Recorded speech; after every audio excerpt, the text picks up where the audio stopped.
Saab, un nombre que una vez significó ingeniería sueca y autos revolucionarios.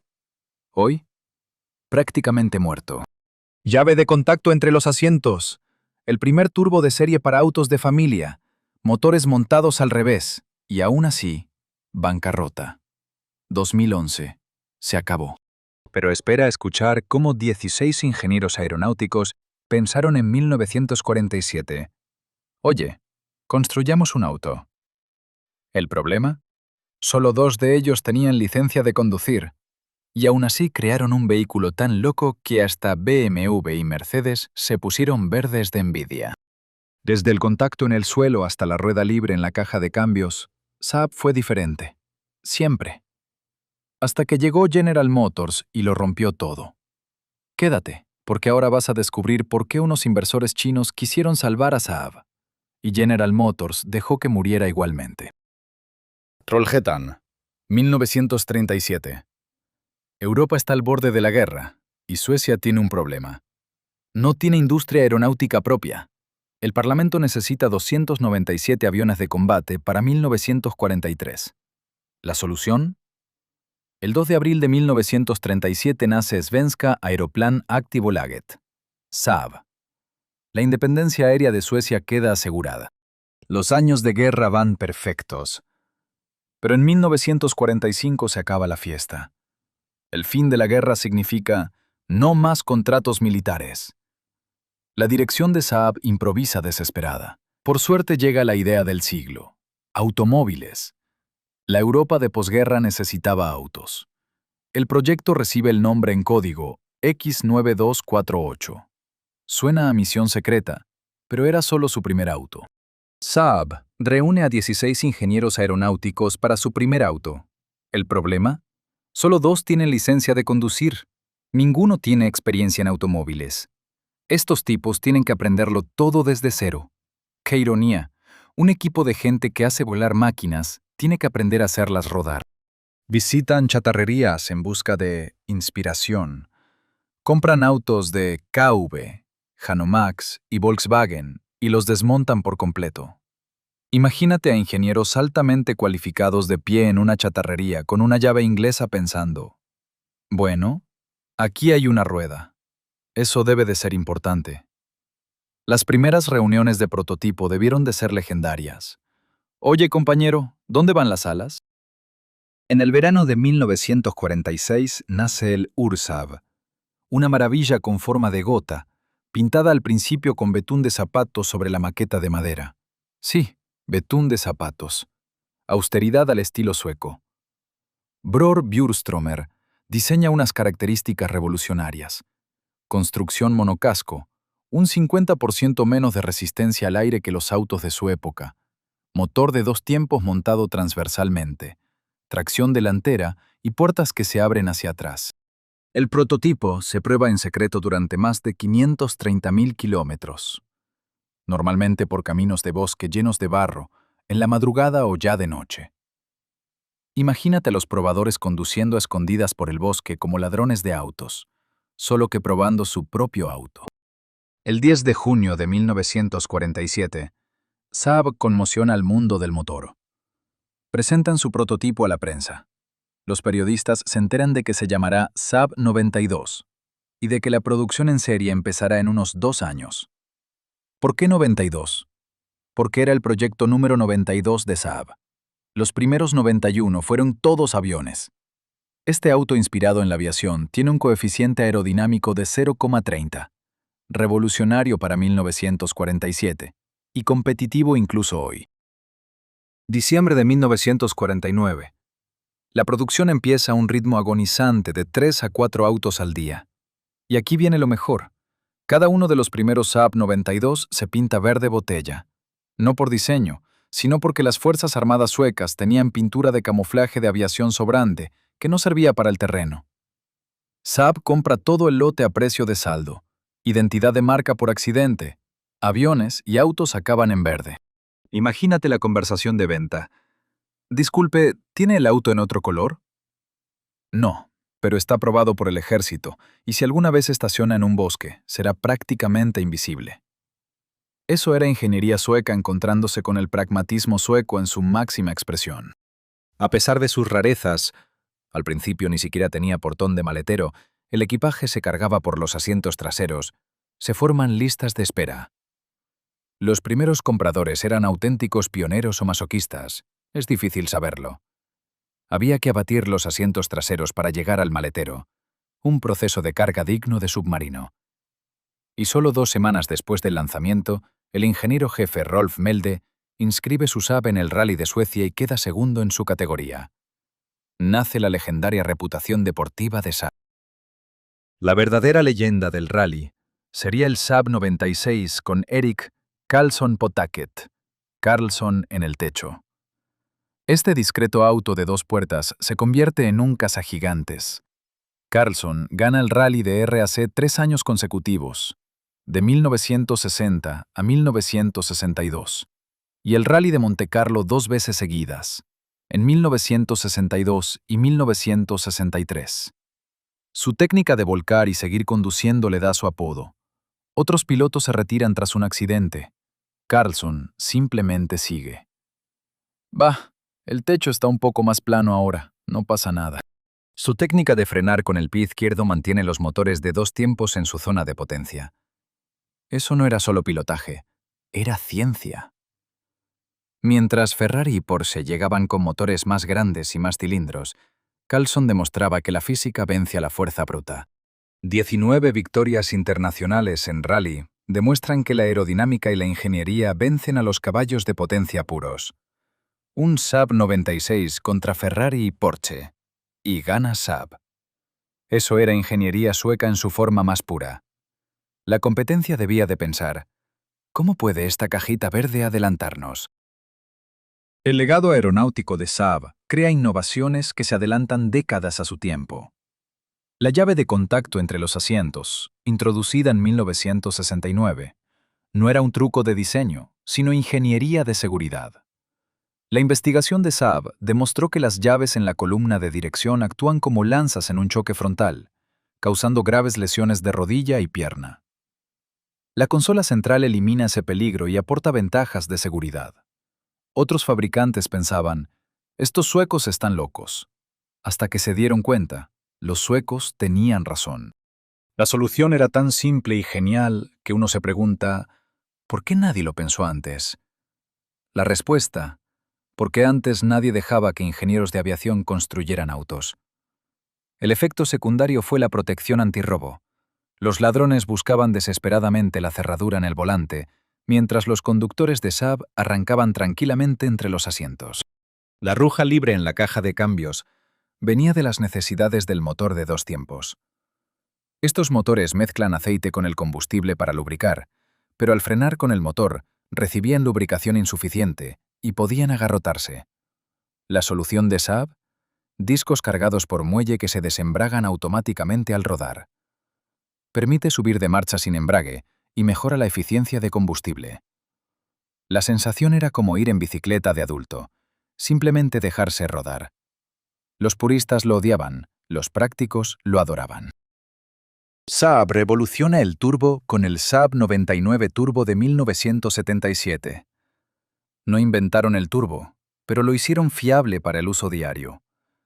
Gracias al moderno sistema de válvula de descarga y al control automático de rendimiento, el primer sistema de detección de golpeteo del mundo, otros fabricantes solo usaban el turbo en autos de carreras. Saab lo metió en autos de familia. En 1986, 3 Saab 9000 Turbo de serie corren a un promedio de 213 km por hora durante 100.000 kilómetros en el óvalo de Talladega. Prueba de fiabilidad sin daños en el motor. Esa era la filosofía de Saab. ¿Por qué solo los conductores de Porsche iban a tener potencia turbo? Democracia sueca al encuentro de la ingeniería. El 99 Turbo era más divertido que la mayoría de deportivos y costaba la mitad. Innovaciones de seguridad. Los reposacabezas activos de Saab reducen las lesiones de latigazo cervical en un 75%. El diseño de pilar B pendular desvía la energía del impacto lejos del tórax.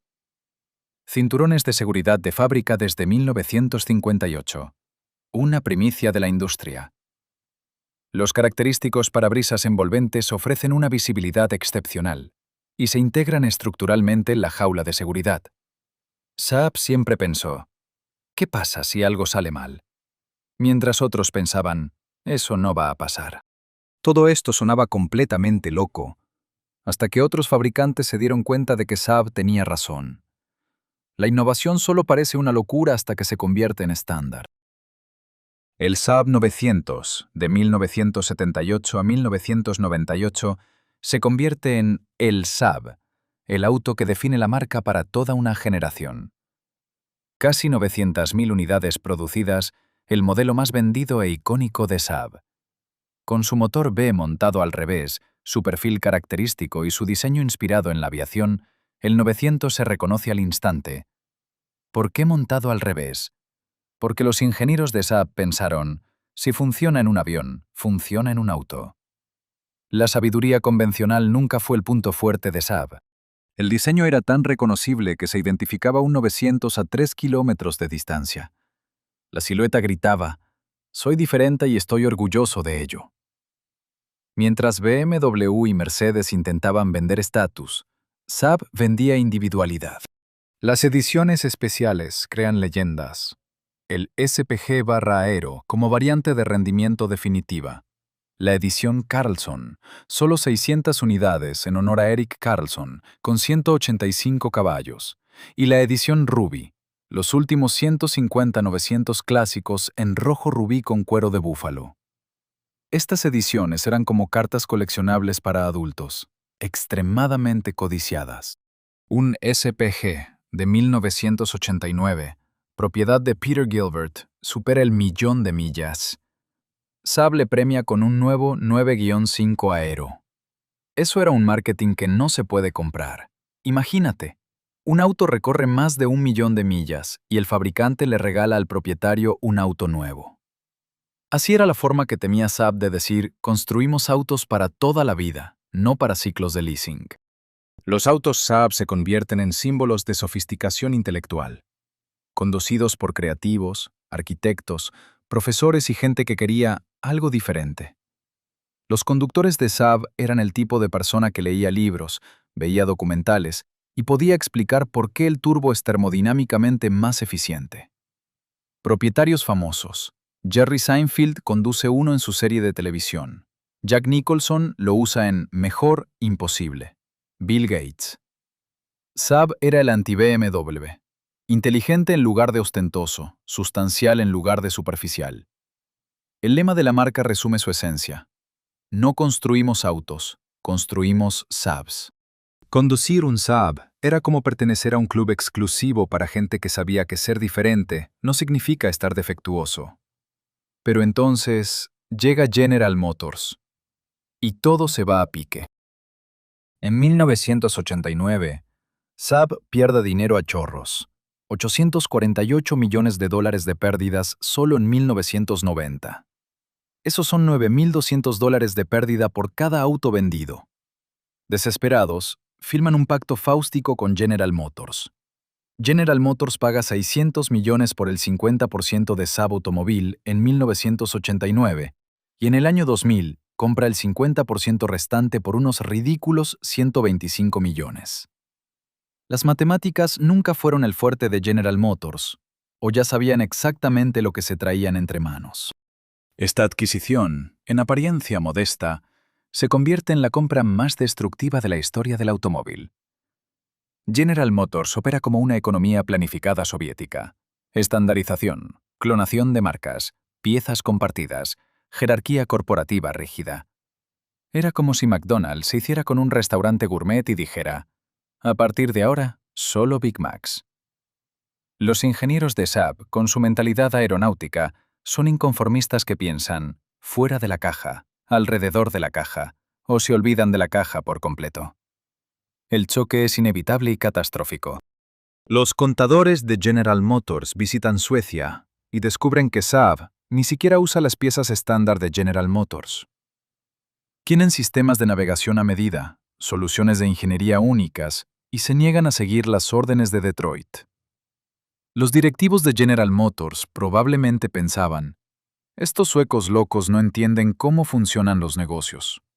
Y sin embargo, los suecos lo entendían perfectamente. Solo entendían que los buenos negocios no significan construir autos malos. Como lo describió Motor Trend, aquello fue un homicidio por negligencia, cometido por una corporación centrada en el beneficio a corto plazo, en lugar de la inversión a largo plazo. Aquel fue el choque clásico entre la mentalidad trimestral americana y la mentalidad centenaria sueca. General Motors quería beneficios rápidos, Saab quería autos perfectos. Aviso para navegantes. Los autos perfectos no ganan contra una hoja de cálculo. La muerte comienza con la contaminación de plataforma. El Saab 900 de 1994 se ve forzado a la envejecida plataforma GM2900 de General Motors. El Saab 93 de 2003 se coloca sobre la plataforma Epsilon de General Motors, los mismos huesos que el aburrido Chevrolet Malibu. Los críticos lo llaman un Vectra sobrevalorado disfrazado de fiesta. Era como pegar etiquetas de Armani en ropa barata. No funciona.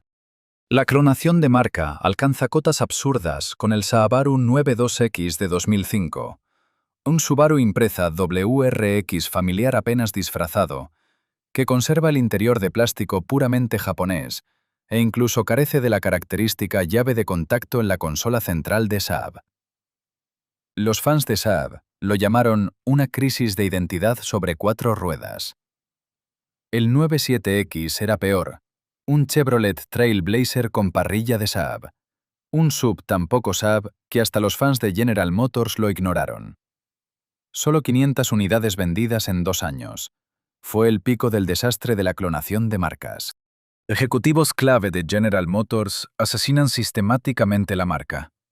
Bob Lutz, vicepresidente de Desarrollo Global de Producto, fue el crítico más ruidoso de Saab y llevó años defendiendo que se cerrara.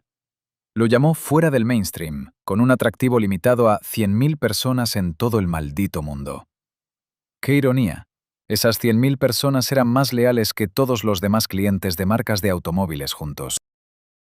General Motors pierde más de $6.000 millones con Saab durante su propiedad, más de $5.000 por cada Saab vendido. Es como una empresa que pierde 5 euros en cada hamburguesa que vende. Matemáticamente brillante. Mientras su competidor Volvo alcanza 400.000 ventas anuales, Saab nunca supera las 150.000. En 2008 se producen a nivel mundial solo 89.143 Saab. En un mundo donde Toyota fabrica más Corollas al día de los que Saab produce Saab 93 en todo un año. Las reuniones de la junta directiva de General Motors debieron de ser surrealistas. Entonces, ¿perdemos $6.000 millones con una marca que vende 150.000 autos al año? Sí, pero mire qué leales son sus clientes. Eso está muy bien, pero la lealtad no paga las facturas. En 2010, Saab no alcanza su objetivo de 50 a 60.000 vehículos y vende solo 31.696. Son menos autos de los que algunos modelos de Mercedes venden en un solo mes. El último año registra pérdidas de 201,5 millones de euros, con unos ingresos de solo 359 millones de euros. Eso es una tasa de pérdida del 59%. Hasta las startups de la burbuja de Internet habrían dicho: chicos, esto no es sostenible.